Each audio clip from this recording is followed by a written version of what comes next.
Okay, a bit of a interesting repair. I've just been given this massive colour television from, I think, maybe the mid-ish 80s to have a look at. It does have a video input, I think, on the front of it. I don't know whether that is RGB or whatever. I do have a remote for the set, which is fantastic. I love the look of this remote. The set is Telly Design Capri Color. I don't know what that is. Is it perhaps an import of some kind? Just looking at the back, let's see if we get some more information. Is that Metz? Anyways, and this is the type of chassis we've got in there. I'm assuming chassis 678G. Don't know. So what is this there? 25-inch colour set, 26-inch, something like that. The back shows some ports. I don't know whether if that's stereo output or whatever. Anyway, it's quite a large set, so it's not going to fit on this workbench. So we're going to, because I've got stuff on it, so we're going to have to move it over to the slightly knackered workbench. And you can get a proper look at it. So, I mean, I've plugged it in, doesn't seem to be drawing any current. The fuse in the plug was all right. I put it on I've chopped the plug off anyway. Quite dirty. It's been sitting for ages. I don't know the history behind this set. So let's take the back off and see what's happened and see if we can sort it out. Okay, well, I've taken the back off. Actually, you know, looks pretty good. We've got convergence stuff up there. Drop down chassis, line output stage. Looks like we've got some voltage references on the board as well, and make our life a bit more easier, I suppose. What type of tube have we got in there? An A66 510. Pretty dusty, dirty, grimy, etc. Let's see what we can do with this. Let's get the chassis to flip down. Okay, so I've got the chassis out. I've just manoeuvred it so it's just out and sort of just hanging on. Line output stage, tripler. I don't know, what is this, RGB drive? Something like that. We've got a couple dropping resistors, small transformer. Basically, we need to figure out why there's zero power draw. So I'm gonna do just a normal thing, put an ohm meter on the inputs and test it on the parts of the board where the power comes in. I've never worked on one of these before, so it's a bit daunting just because everything is quite dirty and I genuinely can't actually see anything. I've got a fuse down there. I wonder if that could be a smoking gun. Could check that, I suppose.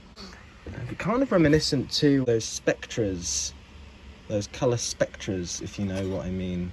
Trying to see if I can locate any other power supply components.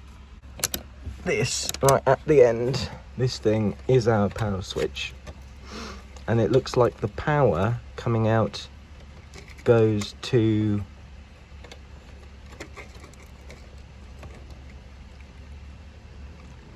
under there. It's red and is that red and white?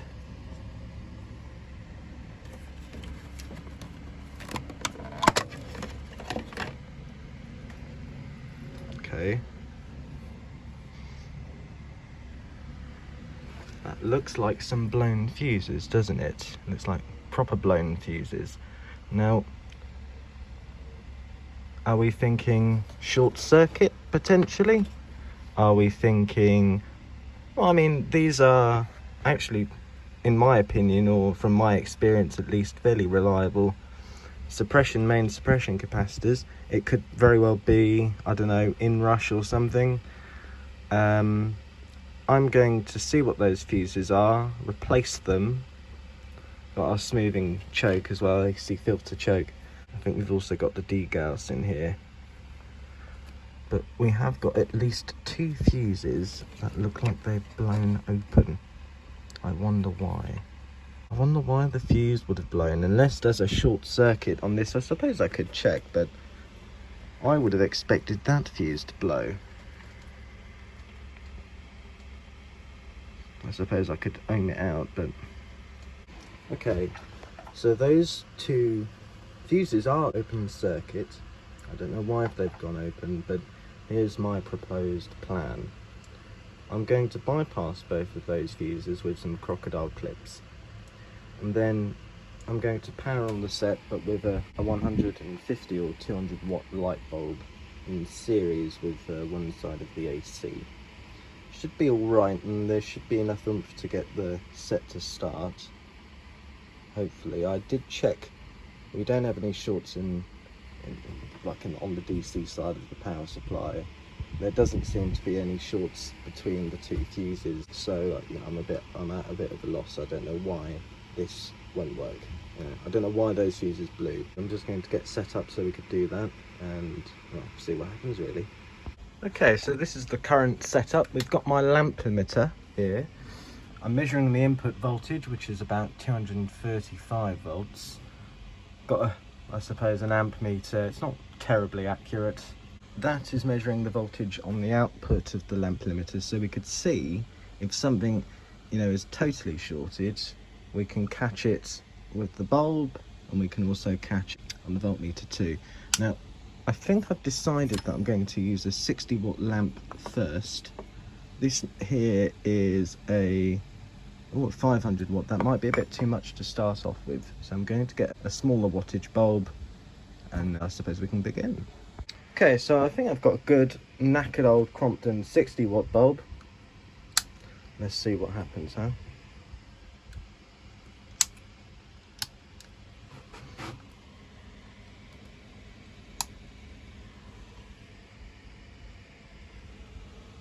Well, full brightness, but the voltage is rising up there slowly.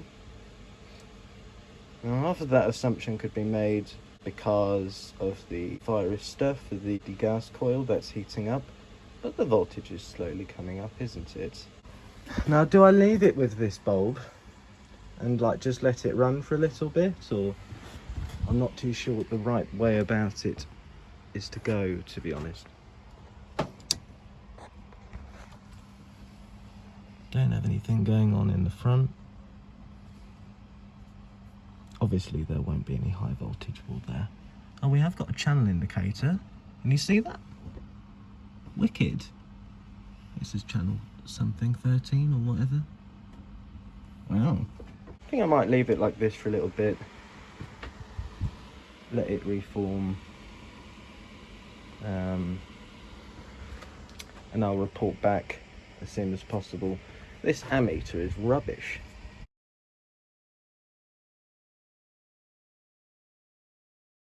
The voltage is slightly rising, and the bulb is getting, it's more or less the same brightness, but the voltage is rising, and it's rising surprisingly quickly actually. So we're going to let this, now I don't think the line output stage is going to start, but actually the all the voltages for the tuner do come off it, but the tuner is working, as in, you know, I can, for example, select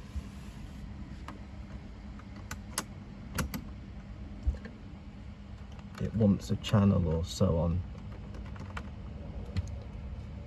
We'll let that come up, and yeah, see what we can do, I suppose. Okay, so I did cheat a little bit. I did put the 500 watt bulb in. The voltage sort of remained under 200 volts. It was about 180, sort of where it is now with the 60 watt bulb. And there was a bit of static, as in I could sort of feel the static charge on the face of the tube. I could hear a shh sound, whether that's high voltage or whatever, I don't know. One of these resistors here had started very slightly smoking, so whether there's a short in the line output stage or whatever, I honestly don't know.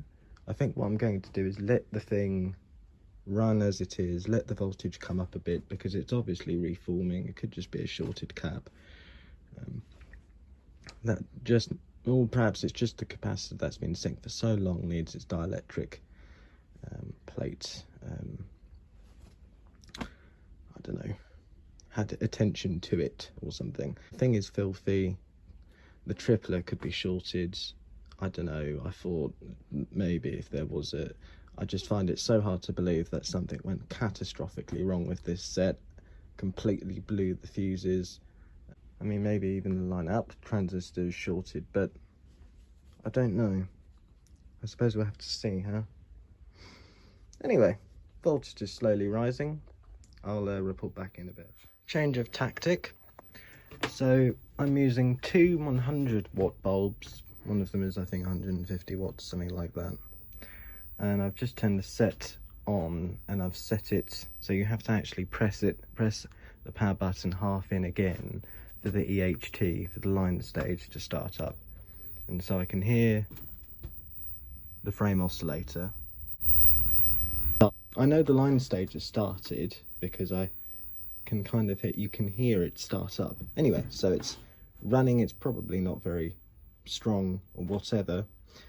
Our voltage on the output has dipped about 100 volts, which is probably very telling, isn't it? There is a short circuit there, or at least a half short, because it's not gone down to zero. We're drawing quite a lot of current. With the 500 watt bulb, that's too much, things start burning up. So we have picked just those two bulbs, and it seems that's enough for the line stage to kick in, for that pulse to start switching, and for the line stage to come up. I can feel EHT on the face of the tube, so everything is good. And actually, I think we might be getting very, very slight heater glow. Anyway, so I'm going to let this sit and see what happens. If things increase or whatever, it's probably going to take a lot of time, but we'll see what happens, eh? Okay, so just a few updates. That was the marking, and I was getting upset because I thought perhaps the tripler was failing, so I've just disconnected the whole lot. Well, I've disconnected the EHT point on the tube, and it's not arcing anymore. So I think there's a bleed resistor in there that could be faulty, but to be honest, everything seems to be working all right. But we're not getting a picture on the tube. There is some slight arcing, and I don't know how I should tackle that, to be honest. EHT unloaded sitting at about 26 kilovolts. So I don't know. I'm going to clean all the EHT stuff. I kind of half want to just take the whole board and drop it in the bath. I don't know if it's worth doing that with this. I don't know. How did I get to this point? I've shorted out the blue cathode, so it's turned that cathode fully on. I think we're without any G2 voltage. We're missing a voltage. Also looks like, I don't know, there's some ripple. I can't quite tell. I'm going to play about with it more, see what we can come up with. One step closer. The brightness control still doesn't seem to be doing anything. But we have got sound as well. Now, the sound, there's flickering is awful. Now the sound can be switched off by a switch on the front that turns off and on the internal loudspeaker. Let's just fine tune. Obviously we can't see any colour because we've just got the green gun turned all the way on, but I think this proved the point. We're getting video obviously going to all the grids, and quite frankly, we've got video going to where they need to go, or where, you know, the drives need to. We've obviously got video going to the CRT. Now, the brightness control doesn't seem to be doing anything, and I don't know if that is just a crappy, you know, connection. Obviously our contrast control works, but here's something I've realized, right? Because I've now loaded down the EHT system with this video, we should be able to crank it up a bit more.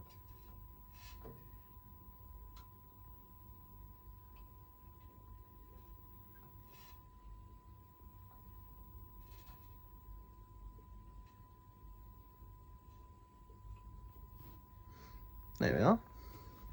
Something I'm noticing here, we've got a hum bar, do you see it?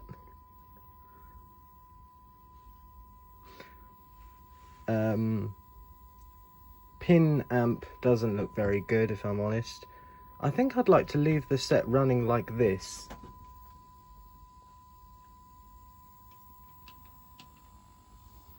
Our crosshatch, of course. We go back to our test picture. We've got perfect linearity, seems, you know, things work. Can't seem to change the channel for some reason. And obviously we've got sound as well. I'm going to turn the loudspeaker off because we don't need it. But seems to work okay. I'm going to leave this running like this for a while. I don't think it's going to hurt anything. I just want to let the set warm up, see if it can get rid of any, I don't know, nerves from not being used in many years. When the set has to draw a picture on the screen, it uses more EHT. It's very likely that the brightness control could be our fault. That failed first, and the EHT skyrocketed and blew the fuses, I'm assuming. But anyway, I suppose that's the diagnosis. I could confirm it. I think I'll do that. Need to confirm that brightness control is absolutely gone, and I need to double check the voltages on the back of the tube to make sure that they're all right.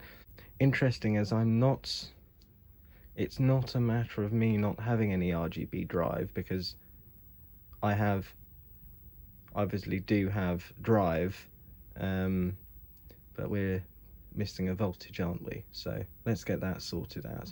Could also be that the G2 is missing. Not factored that one in yet.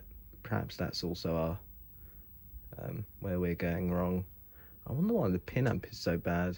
Okay, so after having to again maneuver the set around, I have concluded that we have got missing volts on the CRT,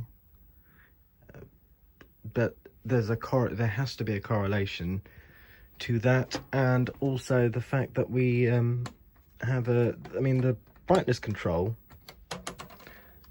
has it doesn't interact as if you'd think it would. For example, you know how in some sets you have a brightness and a sub brightness, or a screen. Well, that screen voltage isn't actually on the tube, so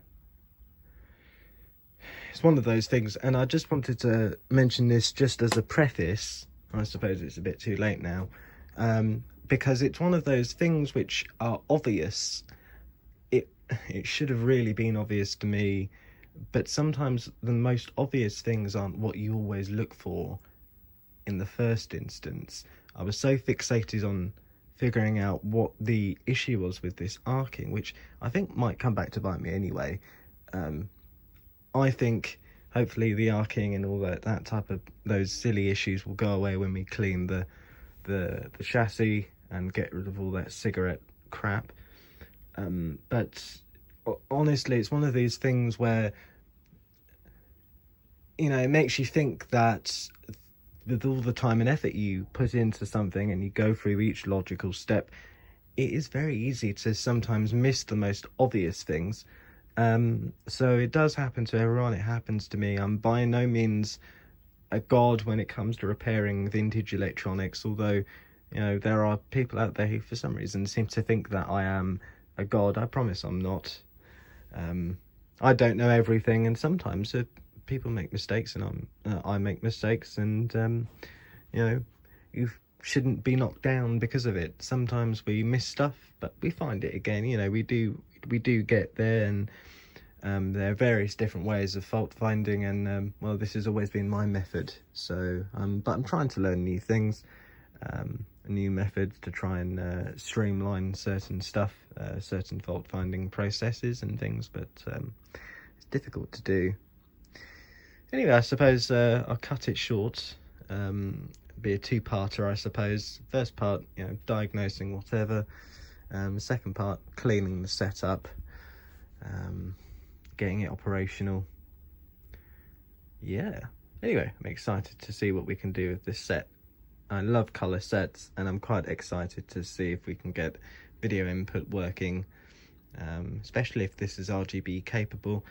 This will eventually need a home, so it'll probably end up on my eBay shop, Mullard Repairs UK, which I think you can find via my social medias, etc.